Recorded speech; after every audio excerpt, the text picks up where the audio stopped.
Taraxasterol suppresses NF-κB signaling. That's the same inflammatory pathway your doctor targets with corticosteroids. The difference? Taraxasterol comes from a root, one you've been pulling out of your lawn for years. This is Taraxacum officinale, the dandelion. And it is not a weed, it is a systemic filter, a plant that draws minerals from subsoil, rebuilds gut flora, and modulates liver chemistry simultaneously. Today, we look at it the way I looked at a patient chart when I was still on the floor, systematically, compound by compound. 4 pillars: biochemistry, history, identification, preparation. By the end of this, you'll understand why every major medical tradition on Earth converged on this one plant, and what modern lab work is now confirming about exactly why. Let me lay out the chemistry before anything else, because the narrative of dandelion changes completely once you see it through a biochemical lens. Taraxacum officinale produces 3 distinct compound profiles depending on which part of the plant you're working with: the root, the leaf, or the flower. They are not interchangeable. Each part has its own pharmacological signature, and understanding that distinction is the difference between purposeful use and making an expensive cup of tea. The most pharmacologically active compound in the root is a triterpene called taraxasterol. It acts on 2 independent signaling pathways simultaneously. First, it activates Nrf2, nuclear factor erythroid, 2-related factor 2, which upregulates the liver's own internal antioxidant enzyme production. The liver begins producing more of its own protective proteins. That's a systemic response, not a surface one. Second, it suppresses NF-κB, the master regulator of the inflammatory response. When NF-κB is running hot, you get elevated TNF-alpha, elevated interleukin-6, elevated interleukin-1 beta. Those are the cytokines behind chronic low-grade inflammation, the kind that doesn't bring someone to the ER, but quietly degrades liver tissue, vascular walls, and metabolic function over years. A pharmaceutical corticosteroid suppresses NF-κB too. It does it bluntly, systemically, with known downstream effects on cortisol regulation, bone density, and immune function. Studies suggest taraxasterol modulates the same axis more selectively. Animal model data consistently shows protection against chemically induced liver damage. Human clinical trials on this specific mechanism are still limited. That's a gap worth naming, honestly. When I was still working nights on the medical floor, diuretics were on the medication list of roughly a third of the cardiac and hypertension patients I cared for. Loop diuretics like furosemide, thiazides like hydrochlorothiazide, effective drugs, they force the kidney to excrete water and sodium. They also strip potassium, which is why patients on long-term diuretics almost always need potassium supplementation. Hypokalemia is a real cardiac risk. The drug creates a secondary problem that requires its own correction. Now, look at dandelion leaf. It contains roughly 297 milligrams of potassium per 100 grams of fresh leaf. It produces a measurable diuretic effect through multiple compound pathways rather than a single mechanism. Germany's Commission E formally authorizes dandelion leaf for stimulating urine production. The European Scientific Cooperative on Phytotherapy recognizes the whole plant for urinary, flushing, and liver biliary support. The only human clinical trial on record, a 2011 pilot study, 17 subjects, 1 day, Claire et al., confirmed increased urination frequency and excretion ratio from hydroethanolic leaf extract within hours of dosing. Small study, 1 day. Long-term conclusions, not possible. But the mechanism is plausible, and the potassium retention math runs in the opposite direction from pharmaceutical loop diuretics. That is a clinically meaningful difference in risk profile for otherwise healthy individuals managing mild fluid retention.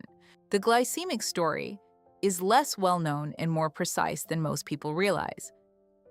Researchers isolated a group of novel compounds from T. officinale root, butyrolactones and butanoates, collectively named taraxacum A through F, and tested them against alpha-glucosidase, the intestinal enzyme responsible for breaking down complex carbohydrates into absorbable glucose. These compounds showed inhibitory activity with IC50 values between 145 and 181 micromolar. Acarbose, the pharmaceutical alpha-glucosidase inhibitor prescribed for type 2 diabetes, has an IC50 of roughly 180 micromolar. The in vitro potencies are comparable. Separately, chicoric acid, concentrated in both leaf and root, studies suggest inhibits hepatic glucose output, the liver's tendency to release stored glycogen into the bloodstream during fasting. In type 2 diabetes, that process is chronically dysregulated. Fasting glucose stays elevated not just because of dietary intake, but because the liver keeps releasing glucose even when circulating levels are sufficient. Chicoric acid appears to put a partial brake on that output. I want to be precise. These are in vitro and animal findings. No completed human RCTs exist on Dandelion for glycemic control. If you are managing blood sugar with medication, Dandelion is a potential interaction risk, not a replacement. The safety section covers that explicitly. One of the most clinically relevant compounds in dandelion root goes underappreciated because it isn't exotic. It's inulin, a fructoligosaccharide, a prebiotic fiber. Autumn-harvested dandelion root can contain up to 40% inulin by dry weight, comparable to chicory root, the primary commercial source of inulin in the supplement industry. Here's why it matters beyond gut motility. There is a direct bidirectional communication axis between the intestinal microbiome and the liver, the gut-liver axis. Dysbiosis, bacterial imbalance, generates lipopolysaccharides and other inflammatory mediators that enter the portal vein and arrive at the liver continuously. In people with metabolic liver disease, NAFLD, or chronic alcohol exposure, this microbial-derived inflammatory burden is a primary driver of hepatic damage. Inulin selectively feeds Bifidobacterium and Lactobacillus species. When those populations are robust, they outcompete the gram-negative bacteria that produce lipopolysaccharides. The inflammatory burden reaching the liver drops. That is not a speculative connection. It is the mechanism behind inulin-based prebiotic interventions currently being investigated in metabolic disease research. One more thing about inulin, it's seasonal. In spring, when inulin concentrations drop in the root, the bitter sesquiterpene lactones, taraxacin, taraxacerin, increase. Traditional European herbalists specified spring root for acute liver and biliary work, autumn root for digestive and prebiotic support. They were observing a real biochemical shift without the metabolomics vocabulary to name it. The flower and leaf carry the antioxidant load: chlorogenic acid, chicoric acid, caffeic acid derivatives, luteolin, quercetin. These are polyphenols well studied across botanical medicine. What distinguishes dandelion is the concentration relative to its availability. Fresh dandelion leaf contains roughly 14,000 IU of beta-carotene per 100 grams, higher than carrot. Beta-carotene is the precursor to vitamin A, a fat-soluble antioxidant involved in epithelial integrity, immune function, and liver cell health. This is why the leaf was a genuine nutritional staple in pre-industrial European diets, not merely a medicinal curiosity. The flower fraction has also shown UVB protective properties in skin cell studies. The mechanism, direct UV absorption and cellular protection against reactive oxygen species, is consistent with the phenolic compound profile. Not enough data yet to make topical claims with confidence, but the mechanism is grounded. The name Taraxacum comes from Greek, taraxos, disorder, akos, remedy. The people who named it formally were not being poetic. They were describing a clinical pattern. Officinale tells you everything about its status. That suffix indicates the plant was stocked in the officina, the official medicinal dispensary. This was not a hedgerow folk plant. It was a recognized pharmaceutical. The first written record of dandelion as medicine comes from Arab physicians in the 10th and 11th centuries, specifically for liver and spleen disease, documented under the name Taraxacum. Avicenna included it. These were systematic medical scholars producing clinical literature, not oral folklore. When they recorded a plant repeatedly and consistently for the same organ system across multiple independent texts, that's signal. By the 900s, Arabian physicians were prescribing it as a diuretic, a mild laxative, and a liver tonic. The pharmacological functions they described, bile stimulation, urine promotion, digestive bitterness, are precisely what modern preclinical research is now mechanistically validating. In China, medicinal use of dandelion was recorded in the Tang Materia Medica as early as 659 CE, centuries before formal documentation in European texts. The Chinese name is Pugong Ying. The whole plant is used, which differs from the Western tradition of separating root and leaf. The TCM indication, clearing heat and dampness in the liver and stomach meridians, maps directly to NF-κB suppression and choleritic activity. Those are not metaphors, they are the same biological events described in two different vocabularies. In 13th century Wales, dandelion appeared in the Physicians of Mid-Phi Herbal. By the 16th century, German botanist Leonhard Fuchs documented it for gout, diarrhea, and liver and spleen disease. Nicholas Culpeper, in his 1652 herbal The English Physician, described it as something that wonderfully openeth the passages of urine and addressed obstruction in the liver, gallbladder, and spleen. He was observing the choleritic and diuretic effects without the biochemistry to name them. The French gave it the name pissenlit. You can translate that yourself. That name stuck at the population level because the diuretic effect was that consistent and that observable. Dandelion arrived in North America with the Mayflower, deliberately as part of the medicinal and food stores. Not as a contaminant, they brought it intentionally. The plant naturalized so completely across temperate North America that several Native American nations subsequently incorporated it independently. The Bella Coola made root decoctions for stomach pain.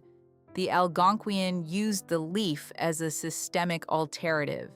Within a few generations of its introduction, it had become so integrated into the North American landscape that it's difficult to picture the pre-European ecology without it. Here is the piece of dandelion history almost no profile includes. During the Second World War, specifically December 1941, dandelion was cultivated as a strategic crop. Not for medicine, for rubber. The white latex that bleeds from the stem and root when you break it contains polyisoprene, the same polymer as natural rubber. When Japanese military action cut off Allied access to Southeast Asian rubber plantations, the U.S. National Farm Council announced publicly that Ohio-grown dandelions could produce rubber for military vehicles. The Soviet Union had been developing Taraxacum coccygeis, Russian dandelion, specifically for commercial rubber production since the 1930s. This plant has been, at different points in recorded history, a pharmaceutical, a food staple, a livestock feed, and a strategic military industrial material. The weed designation is a very recent and very local cultural decision. Before you harvest anything, you need to be certain of your identification. The Asteraceae family has numerous species with yellow composite flowers and toothed leaves. Taraxacum officinale has 3 reliable diagnostic characteristics. First, 1 flower per stem, and that stem is hollow. Cut it, empty tube. Any plant producing multiple flowers off a branch stem is not a true dandelion. This single character eliminates most common lookalikes immediately. Second, when you break the stem, it bleeds white milky latex. That's the polyisoprene. Sticky, slightly bitter. The response is immediate. Lookalike species in the Asteraceae either produce no latex or produce a much thinner, clearer sap. Third, the leaves form a flat basal rosette directly from the crown of the taproot, and critically, they are hairless, smooth on both surfaces. Several lookalike species, hawkweed, cat's ear, have hairy or fuzzy leaves. Run a finger along both leaf surfaces. Smooth means dandelion. The plant's full annual cycle maps directly to its biochemical priorities at each stage. Knowing the cycle tells you when to harvest and what you're harvesting. Germination begins when soil temperature reaches roughly 10 degrees Celsius. The seed, technically a cypsela, carries a pappus parachute that allows dispersal up to 1 kilometer in moderate wind. A single plant can produce up to 20,000 seeds per season. The pappus is hygroscopic. It collapses shut in humid air, above roughly 70% relative humidity, and reopens when dryness returns. In practice, here in Oregon, a dandelion clock can hold its seeds intact through 4 days of rain and release the entire head in the first dry afternoon. The plant doesn't release seeds into conditions that would drag them to ground before they've traveled. The first-year plant puts virtually all its energy into root establishment. Above-ground growth is modest. There is no flowering. The root is building depth. By year 2, the plant flowers. The composite flower head, which is actually hundreds of individual ray florets, each a complete flower with its own nectar, opens with morning light and closes in overcast conditions or evening. This is a light intensity response, not a circadian clock. The flower tracks solar intensity directly. After pollination, or via apomixis, since dandelion can produce viable seed without fertilization, the flower head closes, retracts, and reopens 10 to 14 days later as the seed clock. Then, autumn, photosynthate that was allocated to reproduction redirects entirely to the root. The plant converts carbohydrates to inulin for cold season storage. Above-ground tissue yellows and collapses. The growing crown survives underground and regenerates the following spring. That dormancy phase is the medicinal harvest window. An October root, after the first light frost has signaled dormancy but before ground freeze, holds the highest inulin to sesquiterpene ratio of the entire growing season. I want to share something I've been watching on this property for about 6 years. Along the gravel path that runs through the vegetable beds, dandelions naturalize in 2 distinct zones every season. One in the loose, well-amended bed soil on the inside of the path, and one in the compacted, hard-packed ground along the path edge. I started pulling both populations in October for comparison.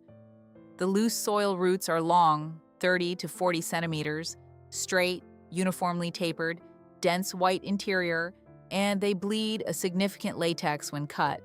The compacted edge roots are shorter, they hit the hard pan and deflect laterally. Many are forked into 3 or 4 thin branches rather than one substantial taproot. What that means biochemically, root surface area and depth determine the total soil volume the plant can chemically access.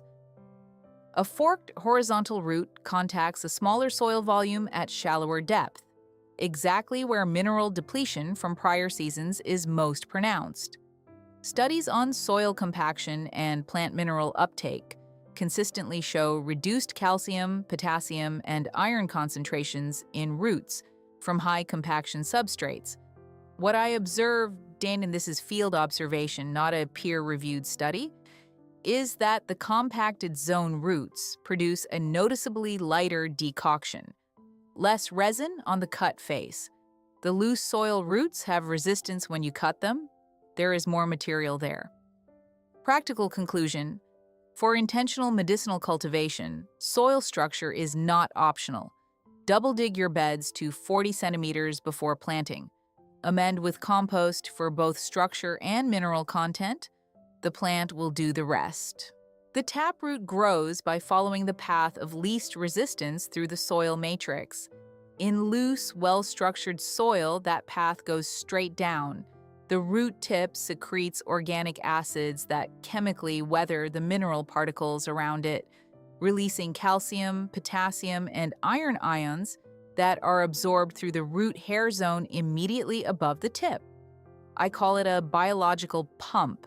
The plant is actively relocating mineral deposits from deep in the soil profile, below the reach of most vegetables, and concentrating them in its above-ground tissue.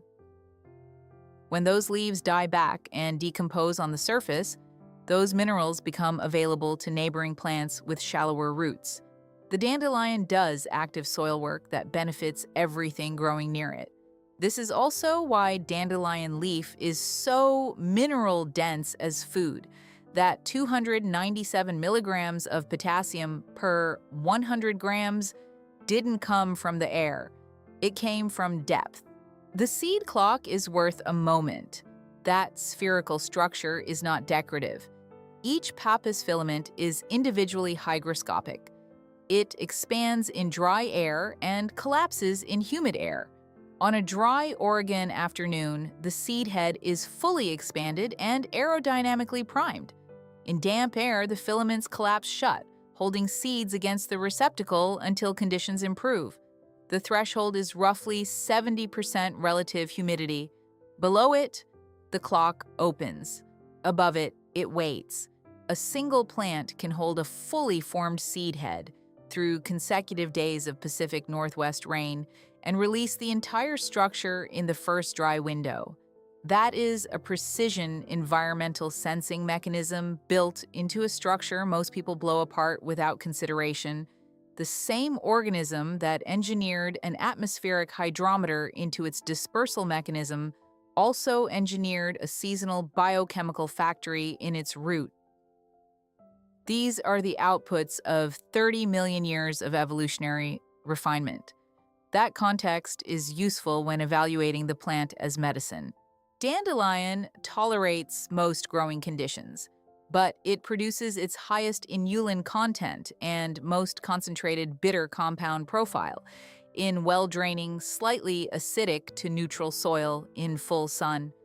Undisturbed ground, unsprayed for 3 or more years, that produces the most medicinally valuable root.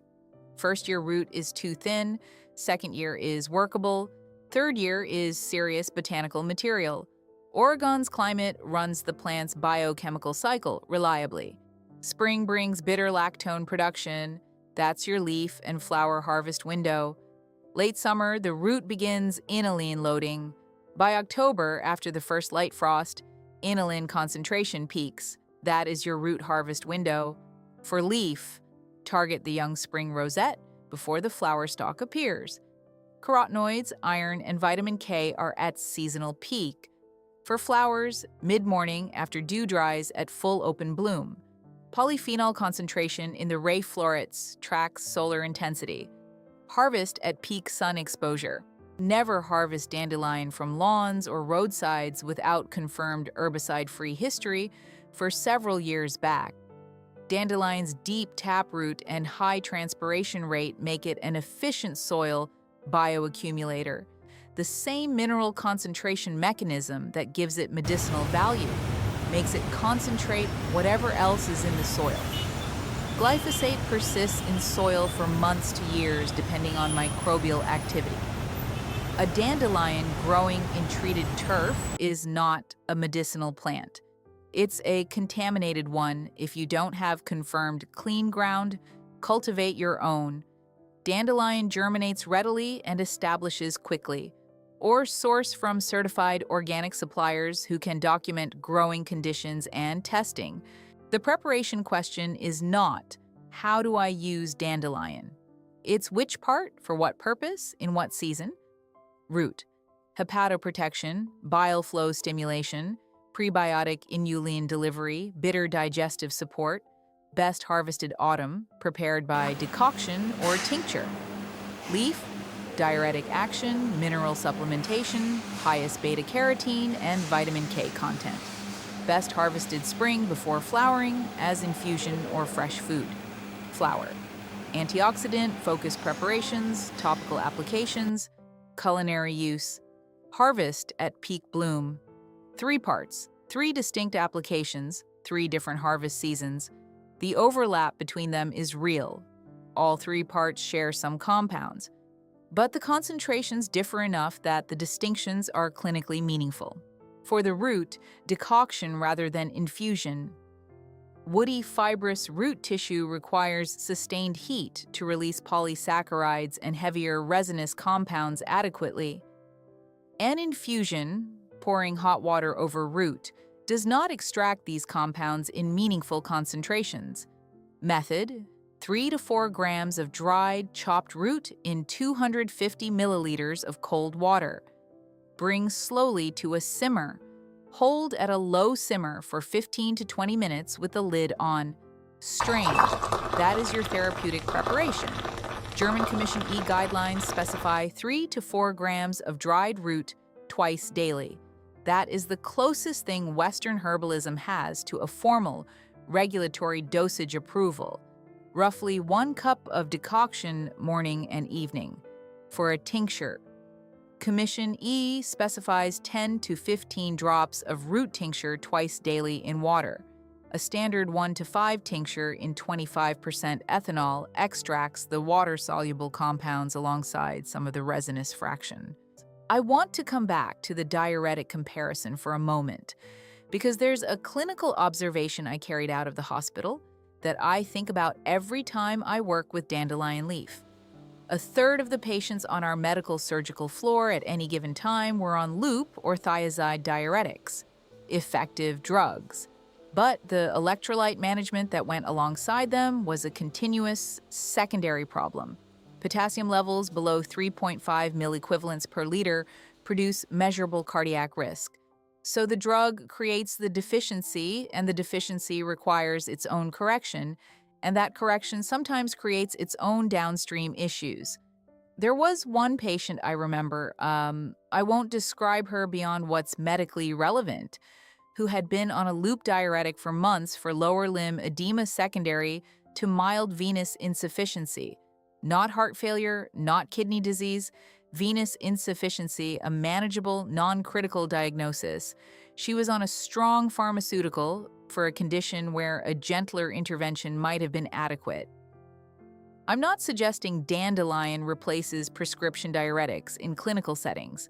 That is not what I'm saying.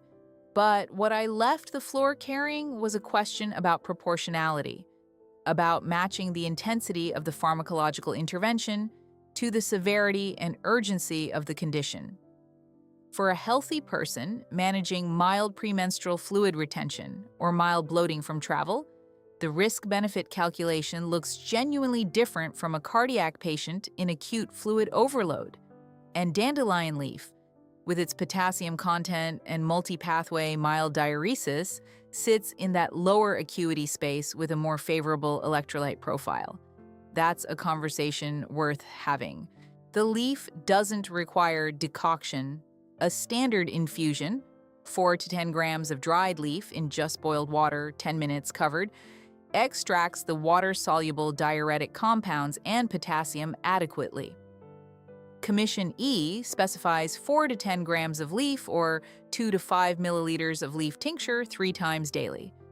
Fresh young spring leaves, harvested before the flower stem appears, are the mildest and most nutritionally complete form. They can be eaten directly in salads.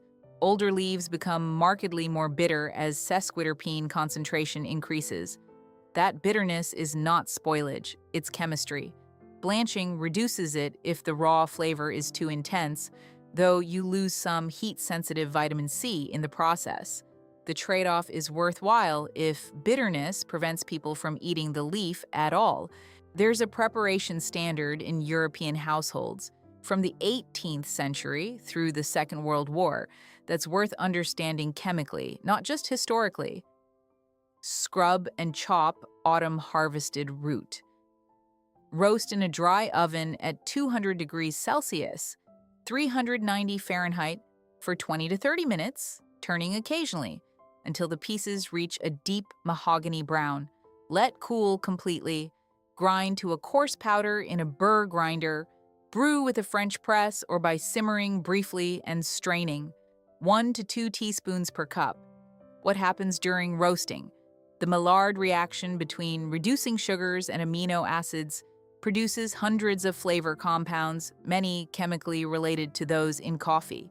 Inulin, the polysaccharide stored in the root, partially depolymerizes into shorter fructooligosaccharides under dry heat. The resulting beverage retains prebiotic fiber in the short-chain form. Caffeine-free, rich in soluble fiber. The flavor is genuinely good, earthy, bitter, slightly caramelized. During the Napoleonic blockade and again in World War II, this was not a wellness trend. It was a functional solution to a commodity shortage. That it also happened to deliver prebiotic fiber was not the reason people drank it. It was simply a useful plant doing multiple things at once, which is the pattern throughout this entire profile. One preparation I use regularly in my CSH circle here in Oregon is a dandelion mineral vinegar. Before I show you the method, I want to explain the chemistry, because it's specific, and understanding it changes how you think about why vinegar works better than water for this application. Plant cell walls are built from cellulose and pectin. Minerals like calcium, iron, and magnesium are bound within that matrix in 2 ways. Some are dissolved in ionic form inside the cell vacuoles, and some are structurally incorporated into the wall itself as calcium pectates and calcium oxalate complexes. Water dissolves the free ionic minerals readily. What it cannot do is disrupt the structural bonds holding cell wall integrated calcium in place. Those bonds don't respond to water. Acetic acid, the active compound in vinegar, present at roughly 5% in raw apple cider vinegar, changes that equation. Acetic acid is a weak organic acid, but it is acidic enough to protonate the carboxyl groups on pectin chains. When those carboxyl groups are protonated, they can no longer form the calcium crosslinks that hold adjacent pectin chains together.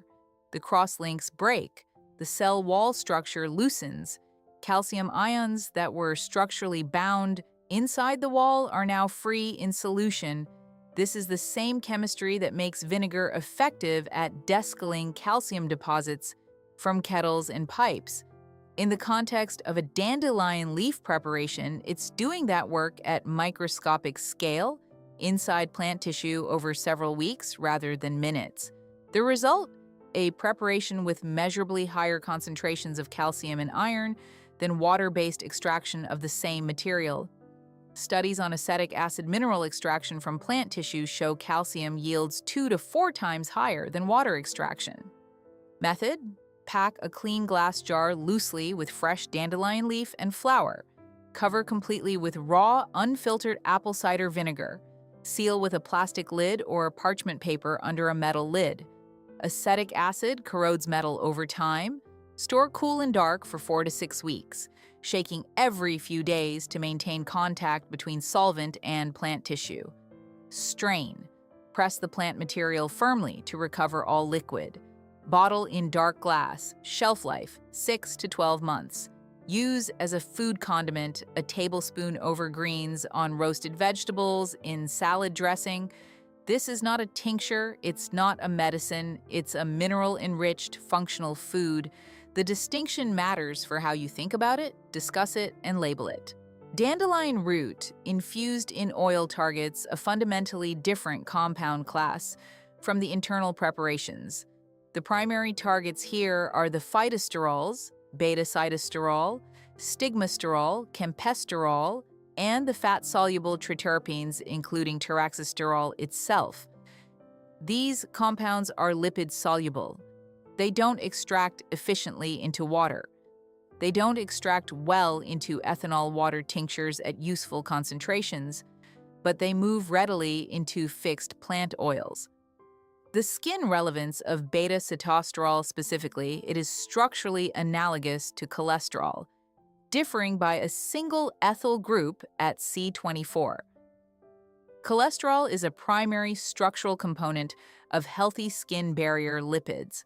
When the barrier is compromised, inflammatory skin conditions, eczema, general dryness, topical plant sterols that mimic cholesterol's structural role can help restore barrier function. Studies suggest beta-sitosterol applied topically reduces transepidermal water loss, decreases erythema, and calms keratinocyte inflammatory signaling. It does not work through the same receptor pathways as synthetic corticosteroid creams, but studies suggest it engages anti-inflammatory activity through its own routes, including partial inhibition of NF-κB in skin tissue, the same pathway we discussed in the root's systemic action. Taraxasterol, as a fat-soluble triterpene, also extracts into oil and brings the same NF-κB modulating activity to the dermal level. Traditional use, which predates all of this phytochemistry, applied dandelion root preparations to inflamed joints, rashes, and dry skin conditions for centuries across European and Chinese herbalism. The mechanism is now at least partially understood. Method. Step 1. Dry the root fully. Fresh root contains residual water. Water introduced into oil creates conditions for microbial growth that will spoil the preparation within days. Dry your root at 40 degrees Celsius, maximum in a dehydrator or low oven, until each piece snaps cleanly rather than bending. That snap test is your quality indicator. No snap? Not dry enough. Step 2. Pack and cover, chop the dried root finely, and pack into a clean, completely dry glass jar. Cover completely with your carrier oil. My preference for a general-purpose preparation is organic olive oil, high in oleic acid, inherently stable against oxidation due to its phenolic content, and itself a skin-conditioning fatty acid. For lighter skin preparations, fractionated coconut oil or jojoba are good alternatives. Step 3. Infuse. 2 methods. Slow cold infusion. Seal the jar, place in a consistently warm location, a south-facing windowsill with sun exposure, or atop a water heater, and allow to infuse for 4 to 6 weeks. Shake or invert daily. Gentle heat method. Place the sealed jar in a water bath held at 40 to 50 degrees Celsius for 48 to 72 hours. This accelerates extraction without thermally degrading heat-sensitive compounds. Do not exceed 50 degrees Celsius. Above that point, you begin degrading the polyphenols and terpenes you're trying to extract. Step 4. Strain and bottle. Strain through several layers of cheesecloth, pressing the plant material firmly to recover all oil. Bottle in dark glass. Label with contents and date. At room temperature in dark storage, 6 to 12 months, depending on the oxidative stability of the carrier oil used. Olive oil is more stable than sweet almond. Jojoba is the most shelf-stable option if longevity is the priority. Application. Apply directly to dry skin, inflamed joints, or areas of eczematous skin as a barrier-supportive treatment. To make a salve, warm the infused oil gently and whisk in beeswax at 30 grams per 250 milliliters of oil. Pour into tins while liquid. Sets at room temperature within an hour. One safety note: do not apply fresh dandelion latex, the raw white sap from the stem, directly to skin in quantity. The latex contains sesquiterpene lactones that can cause contact dermatitis in sensitive individuals, particularly those with Asteraceae family allergies. The infused oil preparation is significantly milder, because the long extraction process attenuates the more irritating volatile fractions. If you are known to react to ragweed, chamomile, or chrysanthemum, do a patch test before full topical application. The first autumn I harvested dandelion root here with any real intention, not just curiosity. I was 2 years out of the hospital, still decompressing from 20 years of acute care. I'd pulled dandelions from that same path edge area and from the bed soil, and I'd made a decoction from the loose soil roots. I remember sitting with it at this bench and thinking about the patients I'd had on liver support, the ones with elevated ALT and AST, the NAFLD diagnoses that were becoming more common every year I was on the floor, and thinking about the gap between what we could do pharmacologically, which was often very limited for early-stage metabolic liver disease, and what the emerging preclinical literature on dandelion compounds was suggesting was possible, through a different mechanism entirely. I'm not going to tell you that decoction fixed anything. That's not how this works, and it's not how I think about it. What it did was remind me that the distance between a compound in a PubMed paper and a cup of something you made from your own ground is smaller than the medical system generally acknowledges. That's what I keep coming back to, not a cure. A conversation between the plant and the body, one that has been going on for a very long time. I want to be direct about contraindications because dandelion's gentle reputation occasionally causes people to skip this section. Don't. Gallbladder disease, gallstones, and bile duct obstruction. Dandelion root is a cholagogue. It stimulates bile production and flow. For healthy bile ducts, that's useful. For someone with existing gallstones or bile duct narrowing, studies suggest increased bile stimulation can trigger a stone to move into a duct, causing severe pain or a genuine medical emergency. If you have any history of gallbladder disease, speak with your physician before using dandelion root therapeutically. Lithium therapy. Dandelion's diuretic action affects how the kidneys process fluid and electrolytes. This can reduce the rate at which lithium is cleared from the body, allowing it to accumulate. Lithium has a narrow therapeutic window. The margin between therapeutic and toxic blood levels is small. Studies suggest dandelion may push lithium levels to clinically significant degrees. If you are on lithium for any indication, do not use dandelion therapeutically without direct guidance from your prescribing physician.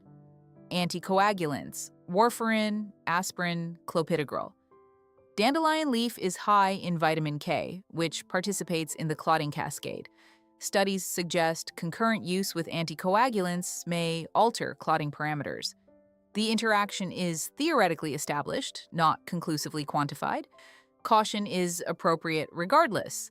Diabetes medication, chicoric acid and taraxacum compounds show potential alpha-glucosidase inhibitory activity. Studies suggest combining dandelion preparations with hypoglycemic medications could compound blood sugar reduction and increase the risk of hypoglycemia. Monitor closely and consult your healthcare provider. Quinolone antibiotics, some Taraxacum species have shown potential to reduce absorption of quinolone antibiotics like ciprofloxacin. If quinolones are prescribed, allow several hours between any dandelion preparation and antibiotic dosing. Asteraceae allergy. Dandelion is family with ragweed, chamomile, and chrysanthemum. If you have known sensitivity to any of those, cross-reactivity is possible with both oral and topical dandelion preparations. Pregnancy and breastfeeding. Insufficient clinical data exists to establish safety at therapeutic doses in either context. Food-level consumption, leaves in a salad, is generally considered low risk. Supplemental or medicinal doses, defer to your midwife or physician. This is a plant with a centuries-long safety record at normal use levels. Nothing above is reason for general alarm.